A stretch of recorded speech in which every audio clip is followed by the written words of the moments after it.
Creed wing of the Rocky franchise has always been about legacy. Adonis Creed's journey has been one of stepping out from shadows cast by previous generations.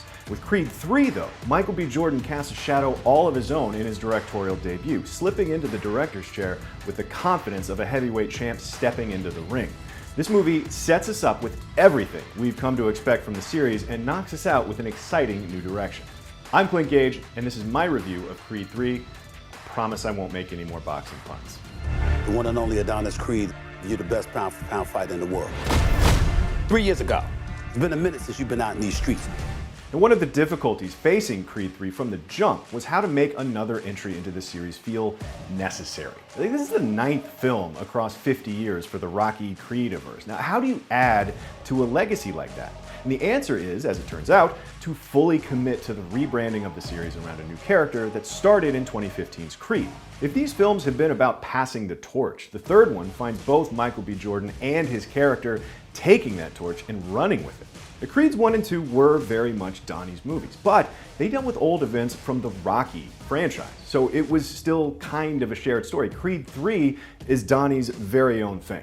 Now, it opens on a flashback to Donnie's childhood and his friendship with Dame Anderson, a young boxing phenom that's more like a brother to Adonis.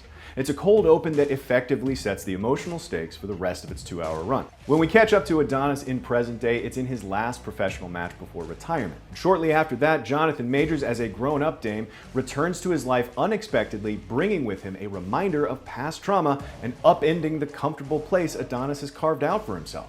You don't remember me, huh? And if anybody here is a Rocky fan, that should sound as familiar as a boxer working a speed bag.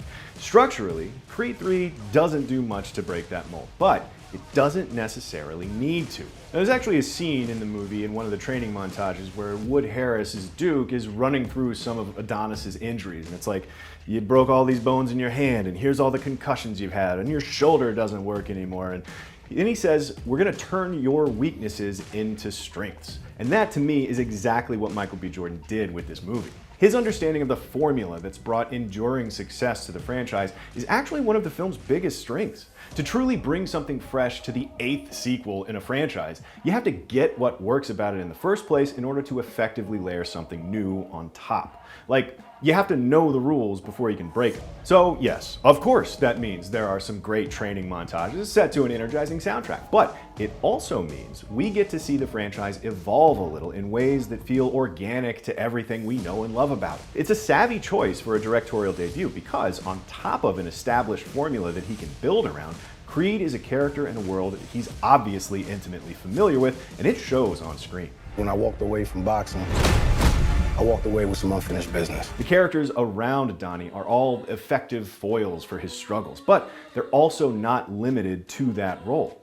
Each of them is given their own agency in serving the story being told. Tessa Thompson's Bianca, for example, is there to challenge him, but she's also portrayed as somebody dealing with similar issues in a much healthier and productive way. Felicia Rashad's Marianne makes mistakes, but has her reasons for it and owns her responsibility for them, which is a whole other part of Donnie's journey here. Jonathan Majors as Dame Anderson, though, presents the biggest challenge and the most fascinating addition to the Creedverse yet. I know I've been away a long time, but I kept myself in shape. I still got gas in the tank. Come by the gym. To start with, Majors continues his streak of being the most interesting person on screen no matter what he's in. I'm coming for it all. Now, the chemistry between him and Jordan, made of old bonds and old pain, is the backbone of Creed 3. It's also notable that he doesn't feel like a pseudo-retcon in a Drago Had a Son 2 sort of way. The Dame is the part of Donnie's life that he won't talk about. He's the past Donnie must deal with to have a future. The character flaw that's preventing him from being able to fully accept the new phase of his life. I need you to let go of your fear. Let go of the guilt. Let go of whatever was and walk into what is. Now, the resolution of their story by the end doesn't seem like quite the punch Creed 3 was hoping to land, but Major's ability to alternate between a well-intentioned old friend and insidious new rival makes Dame one of the most original antagonists in the entire franchise. And that's why it feels like Creed 3 is finally fully passing the torch. Where the first two films were about finding your place in relation to other men's legacies, here, Donnie is presented with questions from his own past that need answering, with none of them having anything to do with his father or with Rocky Balboa. And while there may be some noise made about Sylvester Stallone's absence here, Creed 3 does not suffer for it. This movie does not need Rocky. In fact, it's because of his absence that Jordan is free to add his most interesting flair. Of course, a crucial part of the franchise has always been the fight choreography. Now, how the camera interacts with the fighting has changed over the years. It's gone from sort of a simulation of how it looks on TV to being in the ring, tied to the fighters with the Steadicam. But at the end of the day, what is a boxing movie without the rad punching? And for Rocky and Creed, the fight scenes, the memorable ones anyway, work on a few levels.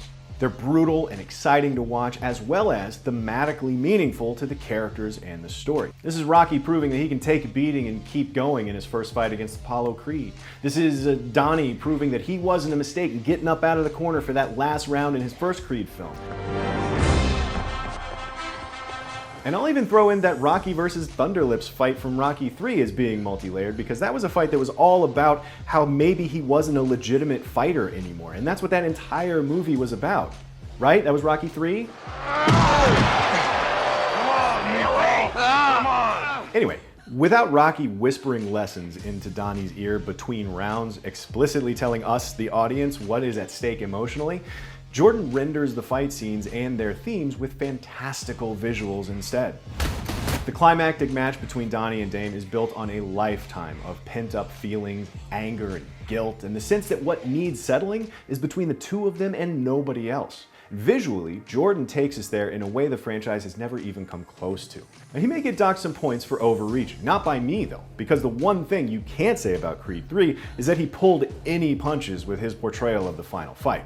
He said that he took inspiration from his love of anime in designing some of these sequences, and it really is a wholly new energy for the Rocky Creed series. But however you come down on the new visual style, at minimum, it makes total sense with the characters and story, and that new energy that's folded in on top of a very familiar structure sets it apart from the 8 movies that came before it. And a franchise that's famous for sequels you didn't expect, the good news and bad with Creed 3 is that it could be a satisfying conclusion to Donnie's story. It could also be the third of what might become 5 or 6 films that start to run together after a while. Which one was the Hulk Hogan one? Was that 3? Was I right about that earlier? It was Rocky 3? Is Daddy having fun? Of course. Where Creed 3 should remain memorable, though, is the turning point it represents for Michael B. Jordan and Adonis Creed alike. You out there boxing. I need you to start fighting.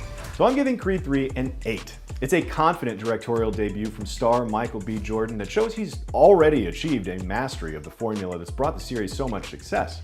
An engrossing new visual dynamic to the fight scenes and a fantastic antagonist in Jonathan Majors' Dame Anderson, elevated in the legacy of a franchise that is no stranger to middling sequels. While it may not stray too far from the very familiar format of a Rocky movie, seeing Creed truly begin a legacy of his own apart from Rocky Balboa is an exciting chapter for the series.